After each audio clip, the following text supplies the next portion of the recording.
I'm Alexander of Derlington. Been working on making armour for a long time now. I've always loved armoured combat, and when I got started in the game, it was the only real way for me to put an armour kit together was to make it myself, and so I learned how and have carried on and actually found out I really enjoyed it. But the thing I've always really struggled with, and I'm assuming other people do as well, is making articulated joints. Making nice, functional looking articulated joints, which are a little bit tricky, but not impossible, and it's only really a very small jump up from the basic armouring of like making the compound curves and punching holes, polishing, and once you get the trick of it, it's pretty easy, and that's what I'd like to show you today. We're going to talk through all of the different bits from the patterns, how to cut them out, how to finish the edges, the actual making the complex curves, making little details like shaping fans for strength, and then polishing, and the last bit, and probably the most interesting bit, is the assembly of the articulation. And you can see just kind of how fiddly it is, and hopefully I won't make too many mistakes when doing it, and I hope you enjoy this class. So to make my articulated knees, I'm going to use my own patterns which I've developed over a good few years now. Made several of these joints, and over the time my patterns got slightly more refined, and one of the most important things I've learned is the curves on them are more subtle than you might think, and to make quite steep curves like at the front of the knee, then you need less curve in the flat than you might think. So I'll just talk you through the individual pieces. So this is the first half of the knee with a fan.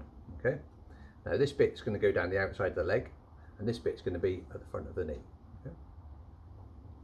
This is the adjoining half to that, and what I'm going to do is I'm going to cut these out as two separate pieces and weld them together. Yes, I know that's not a historical thing, but it does make the whole process quite a lot easier and quicker and cheaper to do. So I'm going to do that today. And then the last piece is the articulating lame itself. Now this piece here, as you can see, this is on paper and these are on card.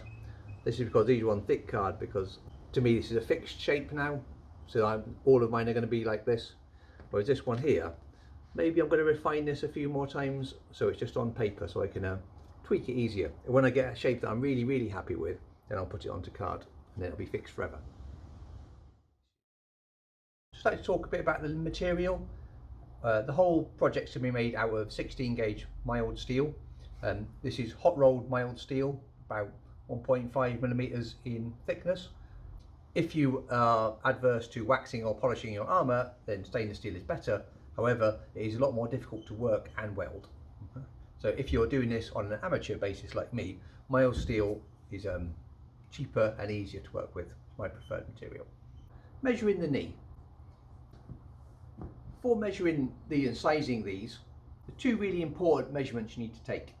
Firstly is going point to point round the side.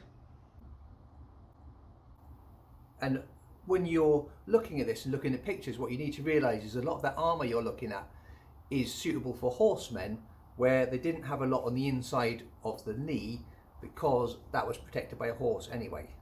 So what you may find is you have to actually extend your inner side of your knee slightly to give you adequate protection for foot combat in SCA.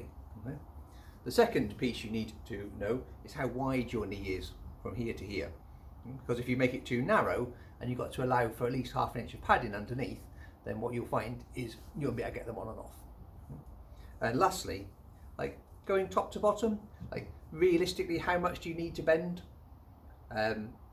What is the rest of your armour going to look like? Are you going to put rigid coisters on? Is it going to be padded? Are you going to have demi-greaves coming off? All those other things which you may have to make a decision before you start creating stuff. Going to do measuring the knees with my dividers. Just put that across there. Holding the bone so it doesn't move.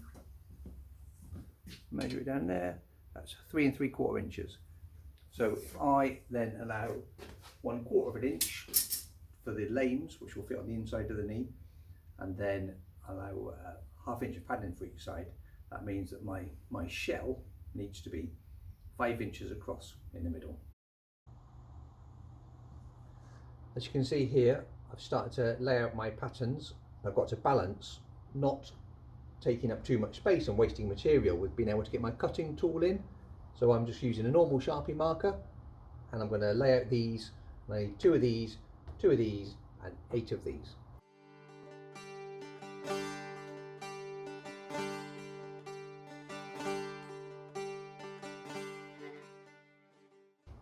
Next phase of the job is actually moving into using some serious tools, and I've got some workshop hazards to deal with, things that are hot, heavy, sharp, at high velocity, or any combination or all of the above. So I mean, I've only got one set of eyes, ears and hands, and I take that seriously. I need them for my work. So when I'm doing things, I do like to be dressed properly. So got spark and fire resistant overalls on, use goggles or glasses depending on what tools I'm using. Use ear defenders, decent ear defenders, because a lot of hammering work with my ears pretty close to what I'm doing, so I'll be bad. And of course, gloves. And you can't really see, but I've got wellies with steel toe caps on as well. So the first thing I'm going to do is cut this sheet of steel down to size a bit, and then I can work on cutting the individual pieces out.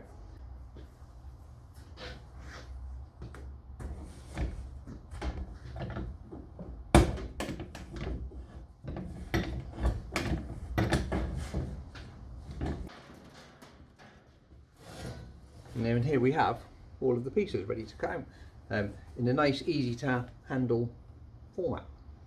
So I'll just get on with it.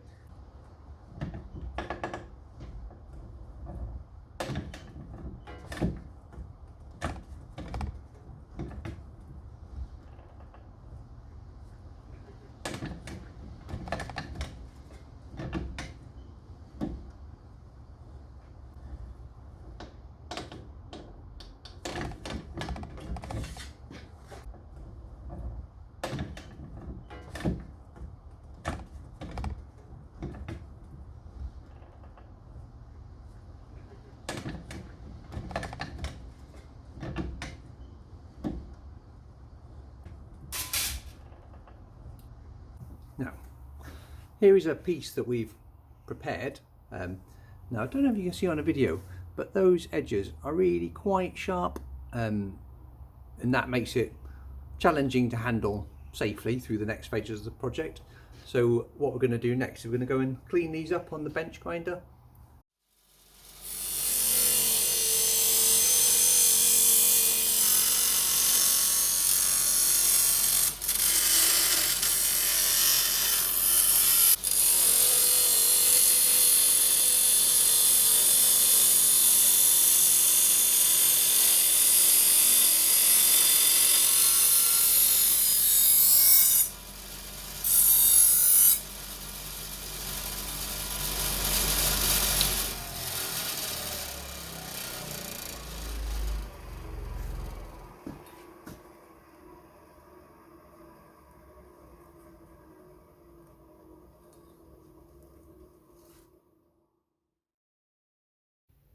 So we're getting on with the project a bit now. We've got all the pieces cut, finished, and you can see I've got 8 similar lanes, 2 of these, and to the inside and to the outside fans ready to go. And we're going to move on to dishing next.